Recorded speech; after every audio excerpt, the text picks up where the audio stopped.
On 13 June 2024, Secretary Dato 𝐂𝐿 of Minister of Energy and Natural Resources, along with the World Bank's country representative and team members, launched the first ever overview assessment of the country's environmental and social risk management system. The overview assessment is a crucial tool that evaluates Bhutan's existing policy, legal and institutional system for addressing E and S risks and impacts.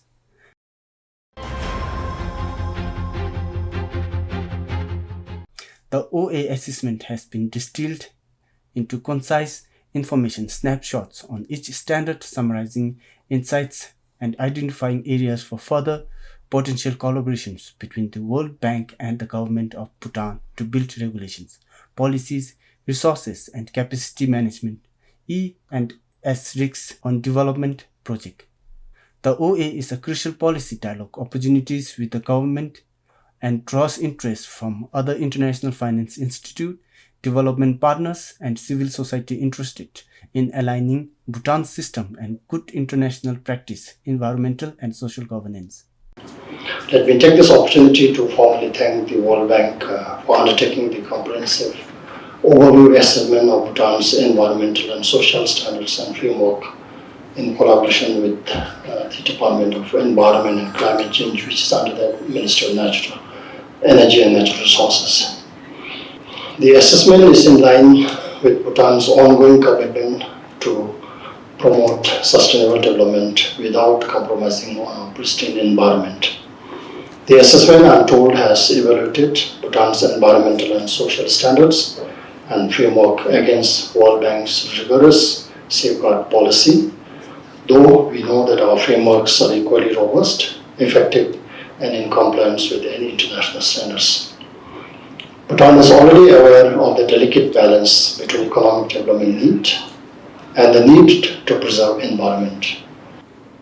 Bhutan has one of the most elaborated and comprehensive acts, regulations, and policies on the environment and social risk management that are flexible and embracing international best practices. The World Bank and the government of Bhutan shares a common objective to address E and S risks through policies endorsed by leadership, clear producers, skilled staff, recognized assessment and mitigation practices, and transparent stakeholders' engagement and monitoring. The environmental and social framework from the World Bank side is our sustainability framework. It consists of 10 standards applied to the management of all investment project financing from the World Bank globally. And it explicitly allows for reliance on countries' own frameworks and systems where they can be shown to achieve the same objectives as the 10 standards. Now, the overview assessment that's being disseminated here today is a direct result of the aim to identify those areas of alignment where the borrower, in this case government of Bhutan's regulations and practices, can be relied on in whole or in part without the need for any additional measures.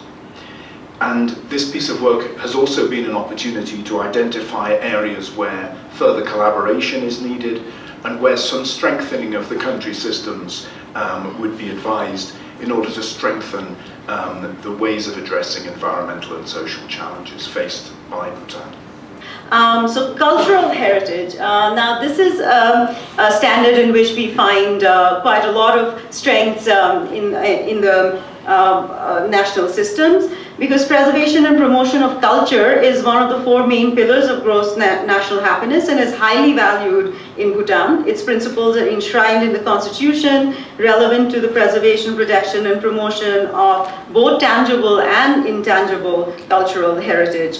In fact, local governments are even given authority to promote and preserve local traditions, rituals, festivals, and artifacts, monuments, etc. Even chance-find procedures are covered under government regulations. This OA sets out a roadmap for achieving these common objectives and continue a dialogue about how to further build environmental and social leadership in Bhutan.